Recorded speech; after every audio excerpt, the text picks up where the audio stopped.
اپنی زندگی میں اللہ کی مدد کی طرف بڑھیں، مالک کی مدد کا حصول اختیار کرنے کی کوشش کریں، اللہ کے ساتھ اپنے آپ کو جوڑیں۔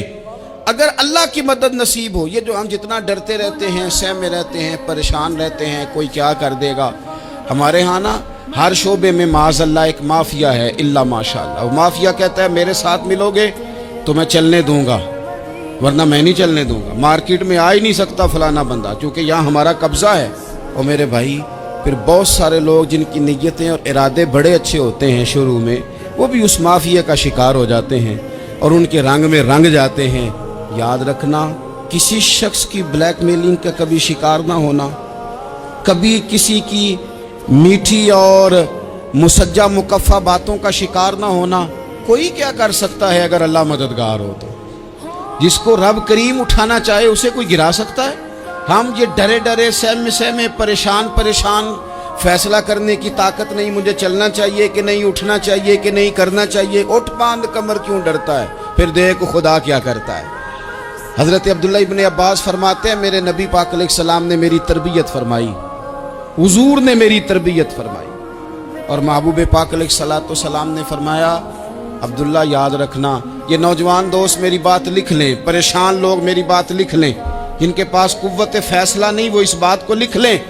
حضرت عبداللہ ابن عباس فرماتے ہیں میرے نبی پاک علیہ السلام نے مجھ سے فرمایا تھا عبداللہ سن، اگر ساری دنیا مل کے تیرا کوئی نفع کرنا چاہے کر نہیں سکتی جب تک میرے رب کی رضا نہ ہو، اور فرمایا ساری دنیا مل کے تیرا کچھ بگاڑنا چاہے تو عبداللہ بگاڑ نہیں سکتی جب تک رب کریم کی حکمت کا تقاضا نہ ہو۔ لوگوں سے ڈرنا، لوگوں کی طرف دیکھنا، ماحول دیکھ کے اپنے راہ کا تعین کرنا، ہر بندے کے خیالات کے مطابق ڈھلنے کی کوشش کرنا، فلانا نہ ناراض ہو جائے، فلانا نہ ناراض ہو جائے، وہ جس نے ہونا ہو جائے، بس رب رسول ناراض نہ ہو۔ اپنی زندگی میں اپنے مالک کو مولا جان کے، بل اللہ مولاکم، اللہ تمہارا مولا ہے، وَهُوَ خَيْرُ النَّاصِرِينَ، وہ بہترین مددگار ہے۔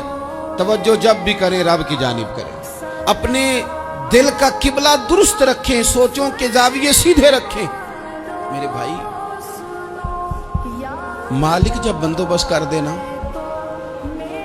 جب مالک بندوبست کر دے پھر ایسا بندوبست کرتا ہے کہ لوگوں کے پاس نا چارہ نہیں رہتا۔ حضرت مریم رضی اللہ تعالی عنہا پاک باز تھیں، مسجد میں رہی تھیں، پر مالک کی حکمت کے تقاضے بڑے عجیب ہیں نا۔ پھر جناب مریم کو اللہ تعالیٰ نے بغیر شوہر کے اولاد عطا کر دی۔ یہ بات ہی ایسی تھی، وہ کسی نے کہا تھا کہ مخلوق تو فنکار ہے اس درجہ کے پل بھر میں سنگے در کعبہ سے بھی اصنام تراشے، تم کون ہو کیا چیز ہے داغ کبابی، لوگوں نے تو مریم پہ بھی الزام تراشے۔ تو لوگوں نے کہا کدھر سے لے آئی بچہ، تیرا باپ تو ایسا نہیں تھا، کہاں سے لے آئی؟ اللہ کرے میں آپ کو سمجھا سکوں، ذرا اپنے آپ کو وہاں کھڑا کریں کہ ایک پاک باز عورت، پاک باپ کی بیٹی، طیب ماں کی بیٹی، اور اللہ کے گھر میں پرورش پانے والی خاتون، ایک وہ وقت اور ایک یہ وقت کہ اس عورت کو کٹہرے میں کھڑا کر کے پوچھا جا رہا ہے کہ معاذ اللہ تیری گود میں بچہ جائز نہیں ہے، کہاں سے لائی ہے؟ اب خود سے صفائیاں بندہ کتنی کو دے، کتنی کو وضاحتیں کرے۔ اور میں نے تو اپنی زندگی میں دیکھا ہے زیادہ وضاحت دینے والے کو بھی لوگ جھوٹا سمجھنے لگ جاتے ہیں، زیادہ وضاحت دینے پر بھی لوگ کمزوری کا اظہار سمجھتے ہیں کہ کمزور پڑ گیا۔ آپ صلح کی کوشش کرتے ہیں، سامنے والا بزدل سمجھ لیتا ہے، زیادہ وضاحتیں بھی کمزور کر دیتی ہیں۔ اب حضرت مریم کو کٹہرے میں کھڑا کر کے کہا بچہ کس کا ہے؟ تو پھر خدا بندوبست جب کرے، اللہ جب مددگار ہو، تو پھر حضرت مریم کی گواہی درختوں سے نہیں دلوائی، اس نے پتوں سے نہیں دلوائی، پھر فرشتے نہیں بھیجے۔ حضرت مریم کہنے لگی مجھ سے نہ پوچھو، وہ جو پنگوڑے میں ہے اسی سے پوچھ لو، ان سے پوچھو نا، وہ کون ہے پوچھ لو، ان سے کر لو سوال۔ انہوں نے کہا پنگوڑے میں چند دنوں کا بچہ، یہ جواب دے گا؟ مددگار تھا رب، ان کی برات کا اعلان کرنا تھا مالک نے، اور جب مالک اعلان کر دے، جب مالک تیری صفائی دینا چاہے، جب مالک تجھے دنیا کے سامنے نکھارنا چاہے، تو پنگوڑے میں لیٹے حضرت عیسیٰ بول کے کہنے لگے انی عبداللہ آتانی الکتاب، فرمایا میں اللہ کا بندہ ہوں، رب نے مجھے کتاب عطا کر کے نبی بنا کے دنیا میں بھیجا ہے، میں اللہ کا بندہ ہوں، کتاب لے کے آیا ہوں، نبی بن کے آیا۔ پھر پنگوڑے سے اعلان ہو گیا، پھر بچہ بول پڑا۔ اور یہ ایک دفعہ نہیں بات ہوئی، یہ بنی اسرائیل میں ایک جریج نام کے شخص بھی تھے جو نماز پڑھ رہے تھے، بعض نے لکھا ہے نفل نماز تھی، اماں نے پکارا تو آئے نہیں، تو ماں کے منہ سے نکل گیا تو اتنی دیر تک مرے گا نہیں جب تک کسی بے حیا عورت کا منہ نہ دیکھ لے۔ تو وہ عبادت گزار تھے، لیکن لوگوں نے ان کی عبادت، ریاضت، پرہیزگاری کو نہیں دیکھا، بس ایک عورت کو بھیج کے الزام لگوا دیا۔ وہ عورت آیا جایا کرتی تھی، اب آ جاتی ہیں عورتیں، مسئلہ پوچھنے کی نیت سے بھی آ جاتی ہیں۔ ماحول میں کچھ جگہ ایسی بھی ہیں جہاں عورتیں دم کرانے کے بہانے آ جاتی ہیں۔ وہ خاتون آتی جاتی تھی اس خانقاہ پہ، آستانے پہ، یہ بخاری میں موجود ہے، پھر اس نے کہا میری گود میں جو بچہ ہے یہ انہی کا ہے۔ مجھے بتائیں کیسے بندہ وضاحت دے؟ حالات خراب ہو گئے، لوگ کٹیا جلانے لگے، ماحول اور طرح کا بن گیا۔ میرے نبی پاک علیہ الصلوۃ والسلام فرماتے ہیں پھر اس رب کے بندے نے کہا مالک تو کریم ہے، تیری مشیت کا تقاضا آیا جو میری ماں نے جملے بولے تھے، پر اب میں وضاحت دینے کے قابل نہیں رہا، اب تو ہی کرم کرے گا تو دروازہ کھلے گا۔ تو وہ چند دنوں کا بچہ پنگوڑے میں بول کے کہنے لگا میں اس درویش کا نہیں، میں تو فلانے چرواہے کا بچہ ہوں، وہ جو بکریاں چراتا ہے۔ رب کی مدد کو پکاریں، اپنے ساتھ اپنے مالک کی مدد کو شامل کریں، تھوڑے رزق پر بھی گزارا اچھا ہونے لگ جائے گا۔ سارے لوگ آپ کو گرانے کی تدبیریں کر رہے ہوں گے اور مالک آپ کو عزتیں عطا فرما دے گا، اس کی بارگاہ سے حکمت کا تقاضا اور ہو جائے گا۔ ہم نے ساری زندگی لوگوں کو راضی کرنے میں گزار دی، ساری زندگی بڑھاپا آ گیا بچوں کو پالتے، اور بچوں نے آخری عمر میں کہہ دیا ابا اگر کوئی ڈھب کا کام کر لیتے تو آج ہمارے دن بھی پھر نہ جاتے۔ ساری زندگی گزار دی بہن بھائیوں کو راضی کرنے میں، ساری زندگی گزار دی ذمہ داریاں اٹھانے میں، ان کو 99 دفعہ دیا، ایک دفعہ نہیں دیا تو انہوں نے کہہ دیا تو نے تو کبھی دیا ہی نہیں، تو تھا ہی نہیں۔ ساری زندگی محلے داروں، علاقے والوں کو راضی کرنے میں گزار دی۔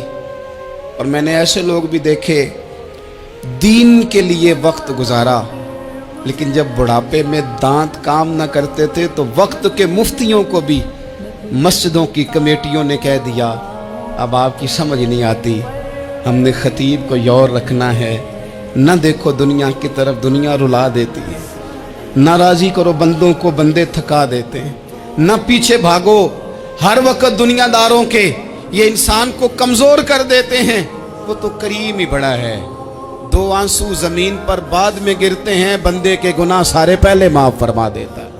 اللہ کی مدد کا حصول، اپنے مالک کی مدد کی طرف بڑھنا، آپ کو بدر کی جنگ بھی یہی درس دے گی، آپ کو احد کا میدان بھی یہی سبق دے گا، فتح مکہ بھی یہی سبق دے گا۔ میرے دوستو جب رب مدد فرمائے، جب اللہ مددگار بنے، دوستوں سے ایک بات اکثر کرتا ہوں، میں کہتا ہوں کہ جتنے درد سے آپ امیر کو اپنی کہانی سناتے ہیں نا، اور جس طرح آپ کے آنسو بات کرنے سے پہلے گر جاتے ہیں کہ غریب ہیں، بچیاں ہیں، کاروبار نہیں، او میرے سنگیو، اس سے آدھے آنسو اپنے رب کی بارگاہ میں بکھیرو، اس کے حضور عرض گزار ہو جاؤ، اس سے طلب کرو۔ ایک وقت انسان پر زندگی میں ایسا آتا ہے کہ اسے یوں محسوس ہوتا ہے کہ میرا سایہ بھی ذرا سا پیچھے ہٹ گیا ہے، اسے یوں لگتا ہے کہ میں کسی سہارے پہ ہاتھ ڈالتا ہوں تو وہ بھاگ جاتا ہے مجھ سے، لیکن مالک کی بارگاہ ایسی عظیم بارگاہ ہے، رب رسول کے آستانے اتنے بڑے ہیں کہ آپ جب وہاں کشکول طلب دراز کرتے ہیں تو جھولی پھیلانے میں دیر لگتی ہے، ان کو بھرنے میں تو کوئی دیر نہیں لگتی۔ ہم نے اپنا سوچ کا قبلہ ہی دنیا کو بنا لیا۔ یہ جو اللہ والوں کی مدد ہے یہ تو ہے نہیں، اللہ ہی کی مدد ہے، لیکن یہ جو سیٹھوں کی طرف توجہ کرنا، نوابوں کی طرف توجہ کرنا، دنیا داروں کی طرف توجہ کرنا، اور اپنا مزاج اس طرح کا بنا لینا، یارو